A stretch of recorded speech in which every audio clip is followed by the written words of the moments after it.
to feel alone and kind of isolated. Two of my friends go to Lebanon. This one friend who was backing away, I started to feel rejected. Like, what did I do?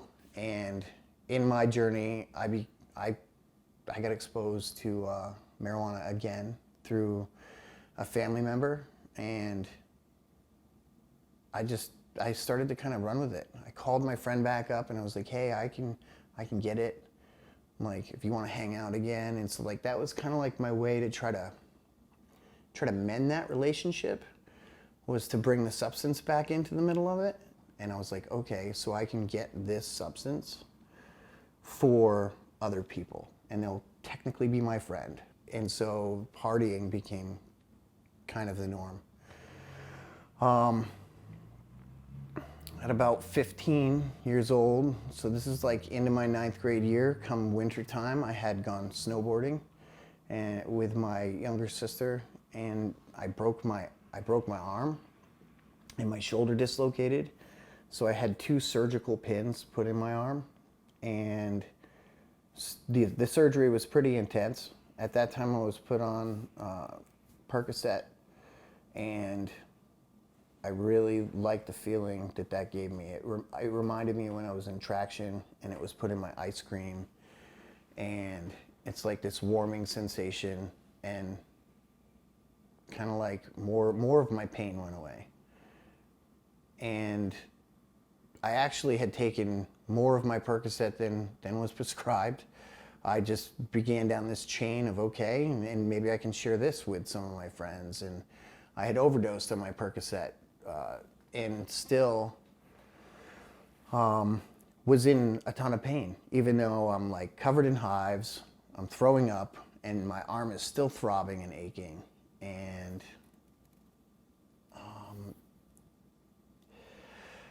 these prescriptions for Percocet were given with good intention, but I had developed this affinity, this addiction, this need for more when it felt good. And so when I had that in my possession, I took it until it was gone. And so then I got a prescription renewed of that, and by the time I'd had the pins removed and the arm was kind of healed, which was a procedure of its own, because in my intoxication, I fell down some stairs and re-broke and bent the pins, and so it took a while. But then I was into kind of purchasing Percocet on the street, just to kind of keep it going. Like I knew I wasn't going to get any more from the doctor, but it was something that was purchasable within the circles of people that I was networked with. So that became another substance to add to the plate, you know. Marijuana, now Percocet.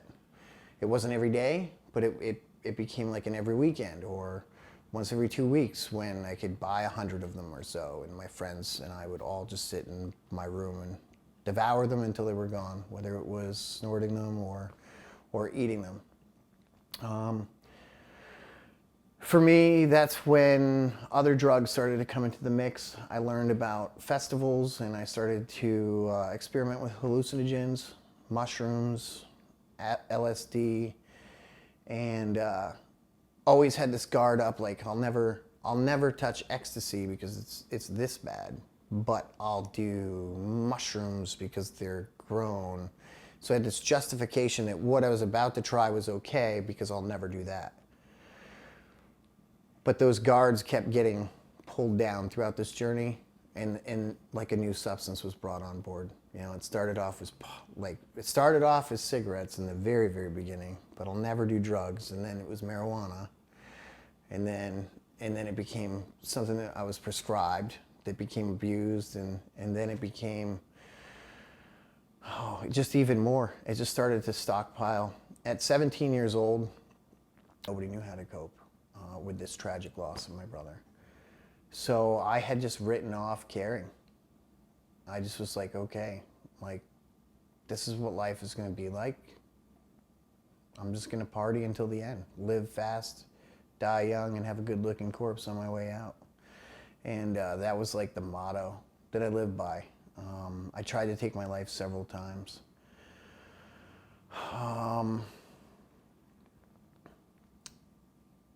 Had my first arrest at 18. Spent the next 10 years in and out of the justice system. I got a year of probation, and for positive urine screens, ended up cycling back through the prison system, or the jail system at that point. In 2008, I had graduated to prison. The charges that I was picking up were no longer misdemeanors, they were felonies. And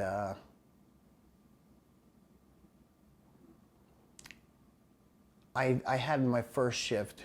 It was like, I need to do something and I don't know what, but I might as well start with, this is what like the revelation hit me. I created this kind of storm that I'm in, and I need to work as hard as I can to get out of it. So when I went to prison, I went with the mindset that I'm no longer going to try and study to become a better criminal.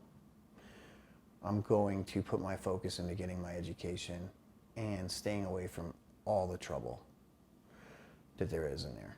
I did get my GED. I took every class they had to offer, from victim impact to parenting classes, while incarcerated. I guess I left as what they would call like a role model inmate. I got out on probation and parole. I got the sponsor, went to meetings, got the apartment, got the job.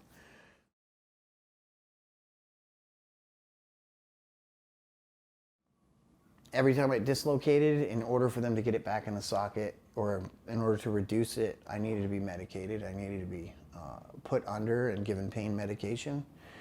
And that too also just kind of became part of it. My substance use had already picked up. By 2011, I was fully blown, just dependent on, I was buying Oxy 80s off from the street. I was marketing them in my place of work in order to try and please everyone and make other people happy. How can I deal with this addiction? How can I still have substances on board and not have dirty urines? I got a few more months left. How do I make it without getting the 22 to 45 years I had hanging over my head? Because that was my suspended sentence. So I had insurance, and that was paying for the methadone treatment that I was involved in. But what began to happen was I didn't have money for transportation. What money I was spending on transportation to and from, I didn't put towards rent. So within 6 months, I was homeless. And within a year, within 6 months, I was jobless. Within the year, I was homeless and jobless. I had graduated off probation and parole, but I didn't have any kind of accountability. And my insurance began to lapse. I wasn't making it to my appointments. So then my insurance would lapse, and I'd get to the clinic, and then I wouldn't be able to get my medication because I didn't have insurance. So then I was sent away without having a dose. I would withdraw. And then some of my other criminal behaviors started to pick up. I started stealing. I started to try and sell the things that I stole in order to make the money to pay for my dose and my transportation. And within 2 years of being on the clinic, this up, down, not being able to maintain my dose, not having a stable life at all, it had maxed me out. A significant change happened in my life around this time. I started going to Riverbank Church. Prior to this, 2011, they were in and out of my life as supports as I showed up. And so this is 2012 now. I'd been going there for a year. I always kept coming back. I'd come back, I'd go to church. People would pray over me. I'd leave. I'd go on my run, get arrested. I got arrested down in Massachusetts, get bailed out. I'd come back. They'd still be there. They'd still love on me. They'd still pray for me. And like, that was my first real kind of connection with support in the community. 2014,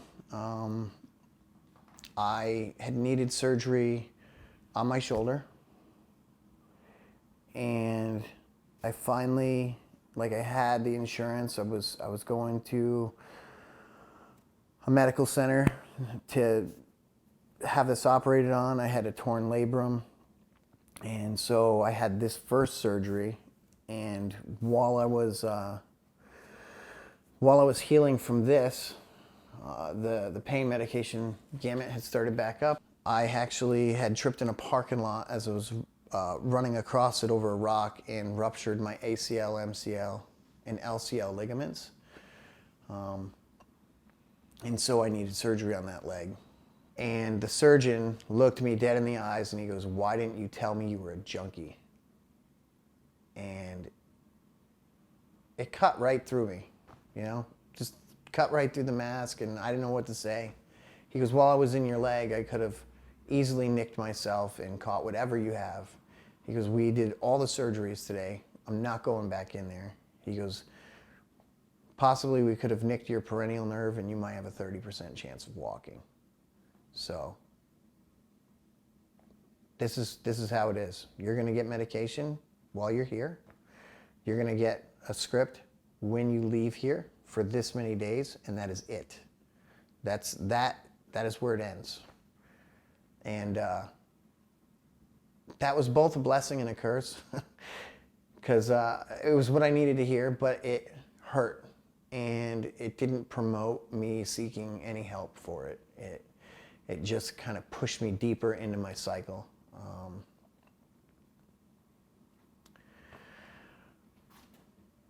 I was laying on my mom's couch, probably like a few weeks later. I'm out of medication. I'm back to buying methadone on the street. I'm buying Dilaudid on the street. I'm still nursing the shoulder, so I'm in a sling. Now I'm in a leg cast, so I can't really walk, and I can't use the left side of my body. And I was standing on my one leg in front of the mirror and did not like what I saw. I just was, it had just taken me to a place where I didn't know I could go. I just was diminished. I was looking sick. I probably was looking close to death. I wanted to end my life. I didn't know what to do, and that's for me when something kind of miraculous had happened. I had a person have me paint a mural in their house. They paid off all my restitution in the state of New Hampshire and Vermont that I owed to get my license back, and not end up going to prison for owing what I owed for lawyer fees and all that stuff. So miraculous things began to appear in my life, and because it wasn't addressing I wasn't addressing my recovery. I had left some things not taken care of yet again. The insecurities started to chew me up. Little arguments, things stacked up on my plate. Life was beating me down. There was challenges. I wasn't being proactive. I wasn't even being active. Some things I was procrastinating on. And so I ended up relapsing again. And she said, "Go fix yourself." It severed, I felt like it severed me. It was like, she doesn't accept me, and that hurt. And it was what I needed, because it really brought me to a place where, okay, I'm destroying everything. No matter how much I put in, how much work I put into this, I continually keep picking things up and they're turning to ashes. I keep destroying it. And then she sent me, a few weeks later, a link to a treatment facility. And she said, "Have you ever tried this?" And I said, "No. But at this point, why not?" So I called them. I got on the waiting list. I had to call them daily to make sure that I remained on the waiting list. One of the hardest things I ever did, because it took 3 months before there was a bed available. And so many times, I was able to get high and I felt better. And I'm like, maybe I don't need to go. Or are they even going to take me? This huge fear of what does it look like What does this mean for me when I step through this door? Am I going to be weak? What are people going to think? Are they going to care? You know, I'm going to be just a junkie. Like all this fear that was a huge wall was there. But the fear of the life that I continued to destroy finally was bigger than the fear of what it took to step through the door for recovery. And that was April 11th of 2017. And I went, well, it was April 10th. April 11th is my sobriety date, because that's the first 24 hours of being substance free. Things have radically changed from there. I've seen a shift.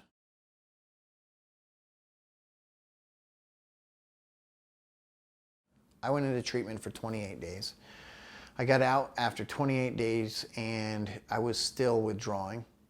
Maybe not puking or anything severe, but what it had done to me psychologically and physically. For the next 18 months, I remember while I was in treatment, the doctor said it can take up to 18 months for post-acute withdrawal symptoms to end from methadone. And so I actually locked that in my brain as a goal. I was like, all right, I don't know all that I'm struggling with, but I'll assess at 18 months and find out if I need mental health medication, things like that. So for the next 18 months, it was hell. The road was still highs and lows, and I had cold sweats for probably up to 3 months after. I personally did an extended 90-day treatment on top of the 28 days. And so that's 120 days, right? 4 months. And still at this point was not stable enough to maintain a job, learn life skills, organize my thoughts clearly to the point where I could get my own apartment and start taking those steps. And so that's why I transferred to a homeless shelter, which could provide even more resources. And I was there for 10 more months. So that's 14 months, technically, my recovery program before I was able to get my own apartment and start being self-sufficient. So I do not think that 28 days is enough. I know that not everyone will dive in. I certainly, even when I went to a 28-day treatment, if they'd offered me a year-long program, I probably wouldn't have gone. 28 days is all I was willing to do. But after 28 days, I realized this is a lot deeper rooted. 28 days isn't enough. So I opted for 90. I immediately sought out for 90 days. And at the end of 90 days, I was asking for an extension, and they wouldn't give me one. So again, insurance did not pay for my 90-day treatment because it was low intensity. They only covered the 28 days. And had I been just left with a 28-day treatment, I wouldn't be sitting here today. I was way too raw. I would have gone back to the other lifestyle. I didn't have the supports in place. There was support from, a local community here that helps with homelessness, and wrapped in that, because they're a well-oiled machine, they had case management, social economic services teaching me about networking and how to build up my own resources. Like mental resources, physical health resources, that we all have these resources. We all need food, clothing, water, shelter, strong mental health, social health, physical health. And so these resources, that they can be developed, especially by networking and connecting with people and finding that support. And so this place here, local to us, was able to provide me a case manager, which has helped me kind of organize my thoughts and step through some things. Even filling out the application to move into this place was daunting, to the point where he handed me the application. I was like, I'll fill it out. And I had 2 pages filled out because I just frozen in anxiety. Am I going to lose this apartment again? Am I going to be able to afford it? Do I know how to budget?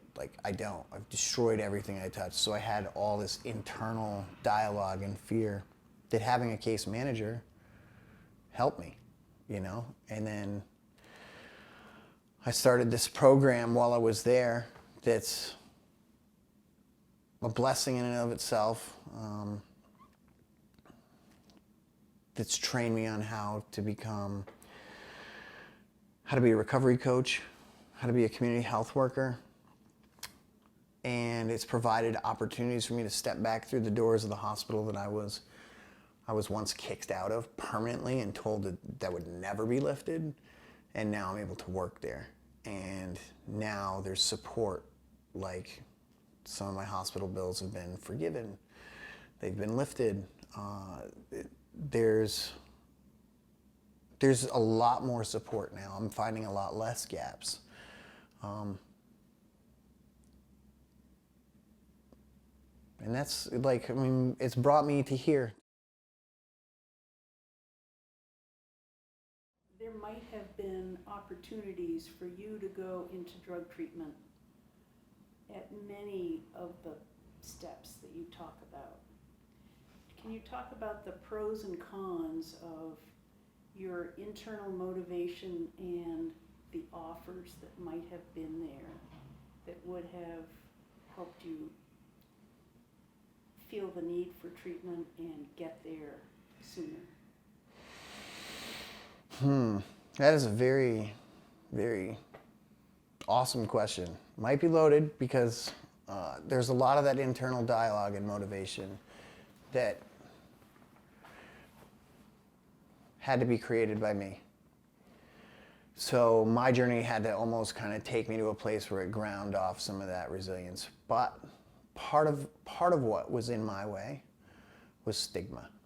So it was a fear that recovery made me look weak, that it separated me from the majority of other people, like I was going to carry this new label of being an addict.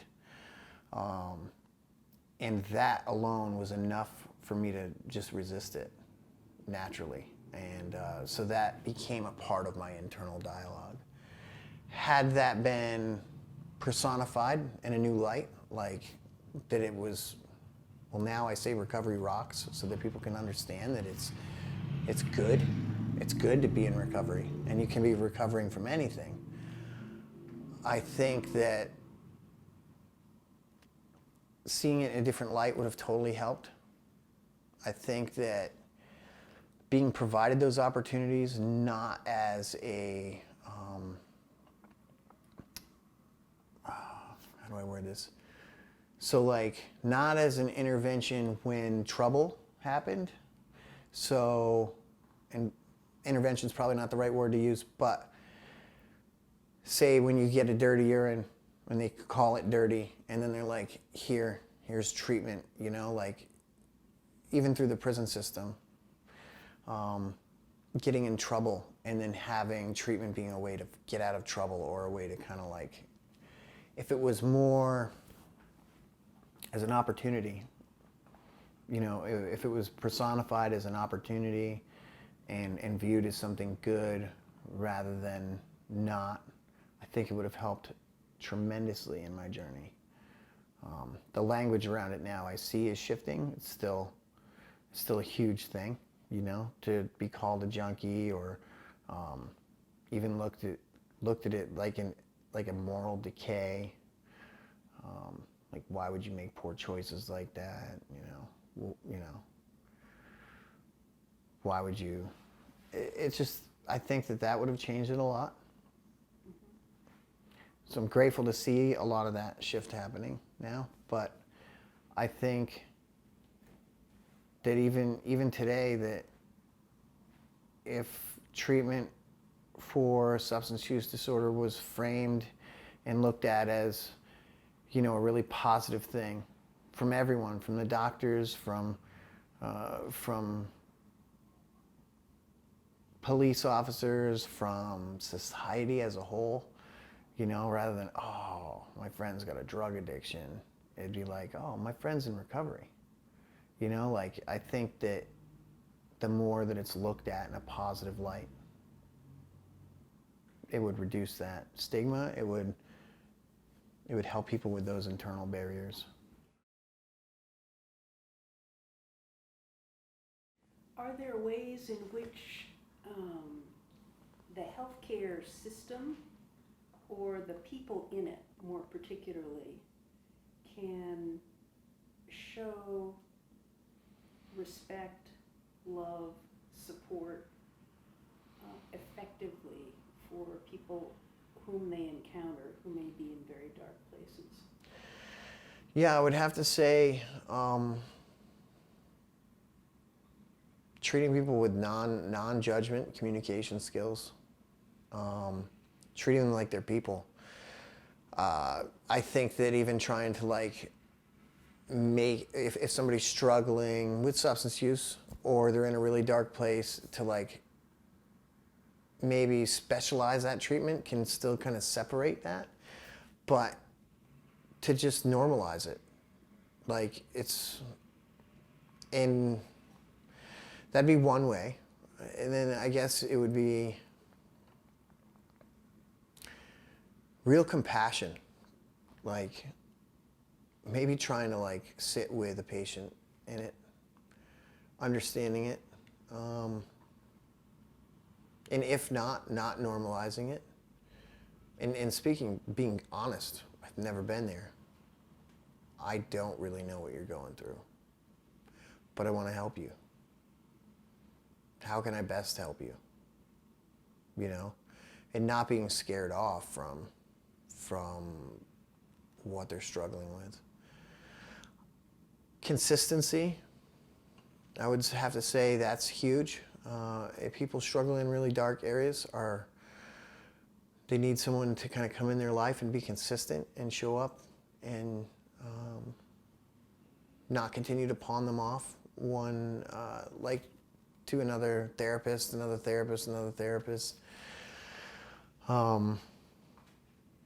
Even if you're writing referrals to another doctor, maybe following up, letting that person know that they really matter, going above and beyond, you know, even if that is a phone call that takes you well outside of your 15-minute window that you have with a patient, you know. But I would have to say maybe even setting the time down at the end of a shift for the last hour and doing some follow-ups with the patients on the phone, trying to bring back some of that human connection. That would be huge, you know, just to have somebody just checking on you. No, this is not even, we're not worried about your treatment. Just want to say hi. You know, treating them like they're normal people. I think that would be huge and very helpful.